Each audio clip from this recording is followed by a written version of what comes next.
Existe um monstro em A História da Violência do Cronenberg. No começo, a gente assiste esses dois homens andando devagar e de forma preguiçosa até o carro, saindo do que parece ser um hotel de estrada. O mais velho, percebendo que eles ficaram sem água no carro, manda o mais novo voltar lá para pegar. Nisso, num clima de normalidade, a gente vê os corpos no chão, de uma violência que ocorreu fora do olho da câmera. E o personagem passa por eles com uma trivialidade que não combina com o cenário macabro. Todo o processo deles andando com preguiça e parando para pegar algo básico como água dá o tom da rotina por trás de tudo aquilo. Não é uma violência excepcional, é algo praticado com a mesma necessidade com que se acorda de manhã. É o cenário de um mundo violento. Até aí algo condizente com as expectativas que se formam em volta do nome do filme. Só que, no momento seguinte, uma criança sai do quarto e se depara com a cena do que parece ser a própria família no chão e o homem desconhecido.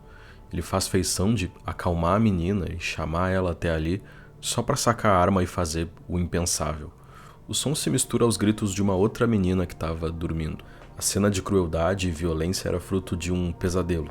Fora dele, na realidade do filme, o que a gente vê é uma família doce que logo aparece para acalmar a menina. Ela diz ter sonhado com monstros. O irmão diz que eles não existem, mas que se ela tiver medo é só acender a luz que eles vão embora. O retrato que a gente vê a partir daqui é de uma família idílica numa cidadezinha tranquila no interior dos Estados Unidos. Uma imagem que remete a uma era dourada, mais inocente do cinema americano, já repetida e subvertida à exaustão, a ponto de o filme passar aquela sensação de existir numa simulação, que é tão familiar ao imaginário dos anos 2000, pensado em Blue Velvet, Matrix ou até o Existence, também do Cronenberg, que realidade e simulação se confundem o tempo todo. Esse estranhamento vai se repetindo no filme. A gente vê muitas imagens reconhecíveis, mas que, conforme o filme avança, vão acumulando estranhezas pela instabilidade, pela fragilidade do equilíbrio desse sonho, assombrado pelo pesadelo da menina no começo do filme. Numa parte, um colega de trabalho do Tom comenta como uma mulher que ele namorava atacava ele no meio da noite. Ela tinha sonhos em que, ao invés de namorado, ele era um assassino perturbado, e uma vez, no meio da noite, fincou um garfo no ombro dele. Perguntam se ele se separou dela depois disso. No, I married her. Salta aos olhos nesse começo quanto naquele mundo, que na camada superficial parece tão calmo e tranquilo, existe sempre uma violência tentando emergir pelos espaços, em todas as brechas das relações. Até no espaço do casamento, o pacto também esconde uma ameaça, como se através dos sonhos a intuição tentasse avisar a mulher do perigo que ela estava correndo. O fato de que o ideal de família tão caro aos personagens pudesse esconder uma violência parece impensável, é uma piada, algo que os personagens julgam impossível de florescer no lar deles, como algo que pode surgir no escuro, mas ao se acender a luz, vai embora. Até que esse pesadelo literalmente entra pela porta. Os vilões que aparecem no começo do filme entram na lanchonete em que o Tom trabalha. É engraçado como, desde o início, esses personagens violam todos os códigos que regem as relações no filme. Ele empurra a porta enquanto um senhor está abrindo e espera até que o senhor se desculpe. Tom avisa que eles já estão fechando, no que só ignoram e se sentam na mesa, começam a fazer um pedido.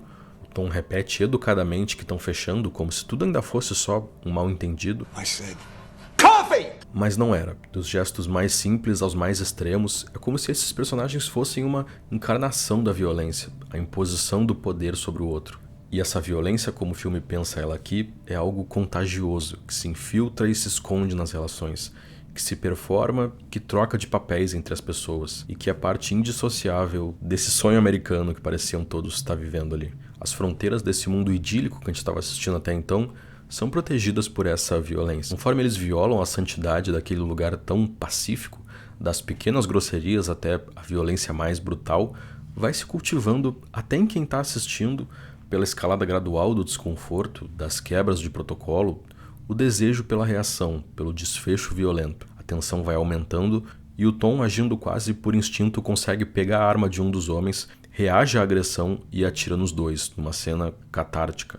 Ele desfruta o êxtase daquele momento e, aos poucos, o brilho vai sumindo conforme ele olha para si e percebe que, por um momento, a farsa foi exposta. Aquele equilíbrio frágil foi abalado e o fluxo da violência pode agora fluir para qualquer parte daquela cidade, que era tão pura até então.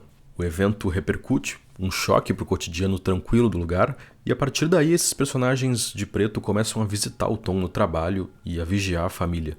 Eles afirmam que a identidade dele de pai de família é falsa, que ele, na verdade, É um assassino de uma facção, um homem cujas marcas da violência ainda vivem no corpo de algumas pessoas. Identidade é algo constantemente posto em dúvida no filme. Tem uma cena engraçada no começo em que as crianças saem de casa deixando a noite para o casal e a esposa, a Ed, se veste de líder distorcida. Ela diz que os dois não puderam viver uma adolescência juntos e começa a performar uma fantasia de perigo, fingindo que está levando um menino em segredo, escondido dos pais.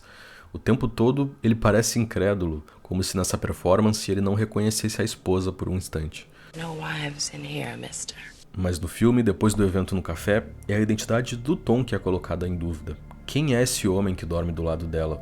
Se ele é o pai de família perfeito tirado de filme de Hollywood, ou o monstro que esses homens dizem que ele é, ou mesmo se essas são coisas diferentes. A violência começa a transbordar para a superfície da história por todos os poros. O próprio filme começa a instigar esse desejo, como se da mesma forma que ele passasse do sonho da menina para a realidade, da performance e da fantasia para as relações, ele passasse também das telas para as pessoas, e a câmera parece cada vez mais desejar o desfecho violento, uma catarse cheia de sangue como único fim possível para os conflitos. Nesse fluxo da violência através das instituições da cidadezinha, principalmente dentro da família, a barreira entre as duas faces do Tom e de todo o mundo de fantasia começa a não fazer sentido. O mesmo ocorre com a esposa.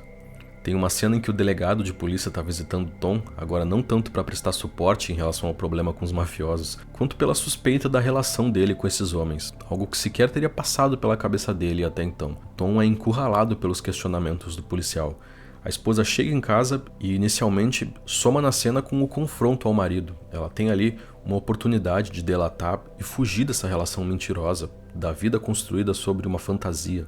Ela então muda de lado na cena e é filmada ao lado do marido, inquirindo o policial sobre a irracionalidade daquelas acusações.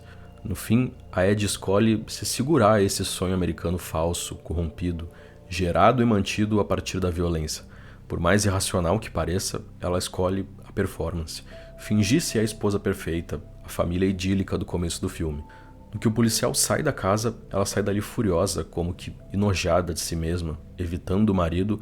Mas ali mesmo, no calor da discussão, ocorre uma cena complementar àquela do começo do filme, em que eles encenam uma fantasia de perigo com ela vestida de líder de torcida, só que agora mais parece uma agressão, confusa entre ódio e desejo. A história da violência do Cronenberg expressa a natureza contraditória desse sonho, nascido da violência desde o primeiro segundo. When Mom brought you home from the hospital, I tried to strangle you in your crib. I guess all kids try to do that. Tanto quanto nação quanto como indivíduo, que tenta se definir como contraste a uma América violenta, como Tom e não como Joey, mas uma identidade precisa da outra para existir. You live in the American dream. You really bought into it, didn't you? When you dream, are you still Joey? Então eu queria deixar essa recomendação aí pra vocês. Quem já assistiu, comenta aí, diz o que achou. E a gente tá voltando com o canal depois do mês atípico. A partir da semana que vem voltam a ter vídeos exclusivos para apoiadores. Então considere fazer parte da nossa campanha, que além de vídeo exclusivo tem uma série de outras recompensas. Obrigado.